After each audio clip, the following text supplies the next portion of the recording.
Dans cette vidéo, je vais vous expliquer ce que signifie le terme temps sous tension en musculation et si c'est quelque chose d'important si votre objectif est de construire du muscle.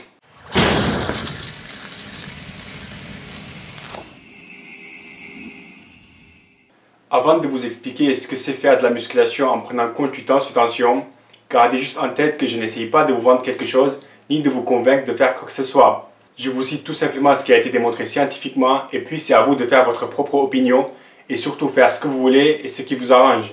Donc, temps sous tension signifie tout simplement le temps qui passe le muscle sous tension pendant la série. Par exemple, si vous faites du développé couché et vous mettez 2 secondes pour descendre la barre et 1 seconde pour la remonter et que vous faites 10 répétitions, vous allez avoir vos muscles sous tension pendant 30 secondes.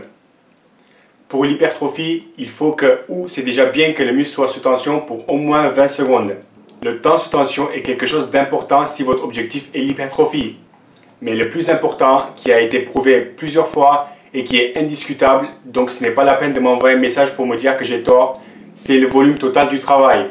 Par contre, cela ne veut pas dire que faire 50 séries de 10 répétitions pour les pecs sera toujours mieux que de faire 30 séries pour les pecs. Non, il y a toujours des limites. Qu'est-ce que le volume total du travail? C'est simple, c'est le nombre de séries fois le nombre de répétitions fois le poids. 10 séries fois 10 répétitions fois 10 kg, ça fait 1000. Ça, c'est le volume total du travail. Le temps sous tension est devenu populaire par rapport à une étude qui est sortie et que les gens l'ont mal interprété. Ils ont pris 2 groupes. Le premier groupe ont travaillé avec 70% de leur max. Ils ont effectué 3 séries, 12 répétitions en prenant compte du temps sous tension, donc en ralenti. Le deuxième groupe ont travaillé avec 35% de leur max. Ils ont divisé le poids par 2.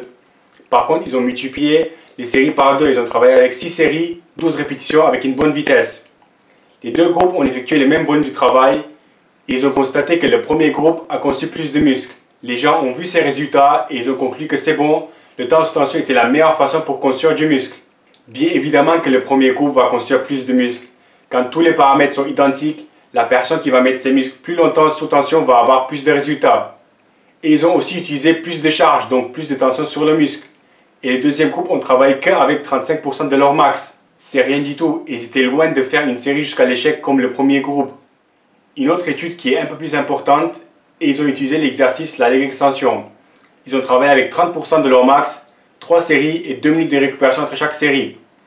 Le premier groupe a travaillé avec le temps sous tension, 6 secondes pour la montée et 6 secondes pour la descente. Ils ont allé chaque série jusqu'à l'échec.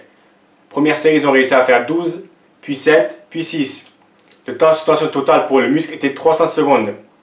Puis le deuxième groupe, ils ont fait 1 seconde la montée et 1 seconde la descente. Ils ont fait exactement le même nombre de répétitions que le premier groupe, 12, 7, 6. Et donc, ils n'ont pas allé jusqu'à l'échec. Le temps sous tension total pour le muscle était 50 secondes. Et sans surprise, devinez quel groupe a conçu plus de muscles.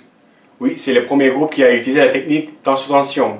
Mais c'est tout à fait normal. Un groupe qui va jusqu'à l'échec va construire plus de muscles que quelqu'un qui est loin de l'échec. Si le deuxième groupe faisait le maximum de répétitions possible pour arriver jusqu'à l'échec comme le premier groupe, ils auraient fait beaucoup plus de répétitions et donc beaucoup plus de volume de travail. Et donc, ils auraient construit beaucoup plus de muscles.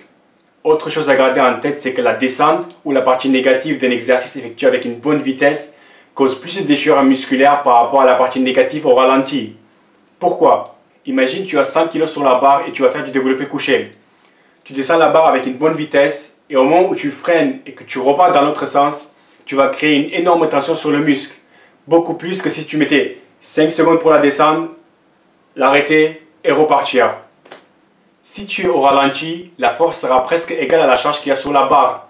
Par contre, si tu mets de la vitesse pour descendre la barre, tu vas créer plus de tension sur le muscle à cause de la vitesse de la barre. Une autre étude qui a un rapport avec le sujet est les impulsions en musculation. Prenons un exemple. Au développé couché, quand tu rebondis un peu, raisonnablement et sous contrôle la barre pour pouvoir la remonter. Les gens disent, et moi je faisais partie de ces gens, qu'il faut ralentir le mouvement au maximum pour bien sentir le muscle travailler. En général, si la barre elle bouge, c'est que tu travailles bien le muscle. L'étude dont je vous parle a été réalisée en Europe. Ils ont comparé plusieurs groupes. Le premier groupe a effectué plusieurs exercices avec beaucoup d'impulsions. Le deuxième groupe, ils ont utilisé peu d'impulsions. Et le troisième groupe, ils ont utilisé les mouvements très stricts. Et ils ont trouvé que le muscle était stimulé au mieux chez ceux qui utilisaient un peu d'impulsion. Et ça parce qu'ils pouvaient utiliser des charges un peu plus lourdes. Par contre, ceux qui utilisaient beaucoup d'impulsions ne stimulaient pas assez le muscle car le travail était reparti sur d'autres muscles. Et ceux qui faisaient un mouvement strict et donc étaient au ralenti avec un bon temps sous tension, n'étaient pas au top car ils ne pouvaient pas utiliser beaucoup de charge ou assez pour bien stimuler le muscle. Donc il faut aller assez vite pour utiliser une bonne charge et assez doucement pour éviter les blessures et garder les mouvements sous contrôle. Il faut mettre assez d'impulsion pour utiliser une bonne charge, mais pas assez pour causer une blessure ou ne pas du tout travailler les bons muscles. Quand vous faites un curl biceps, vous pouvez très bien mettre un petit coup pour vous aider à monter la barre, mais il ne faut pas que ce soit un coup assez fort pour travailler les lombaires au lieu des biceps. Il ne faut pas uniquement lire le résumé d'une étude pour en tirer des conclusions. Je ne dis pas que le temps sous tension est mauvais, mais ce n'est pas la meilleure façon de construire du muscle. C'est juste un outil que vous pouvez garder dans votre sac et l'utiliser quand vous avez besoin. Ça sera surtout utile pour ceux qui sont blessés ou les personnes âgées qui ne peuvent pas travailler avec une bonne charge ou une bonne vitesse. Et donc eux peuvent diminuer la charge et bien ralentir le mouvement et avoir de bons résultats. Merci et à la prochaine vidéo.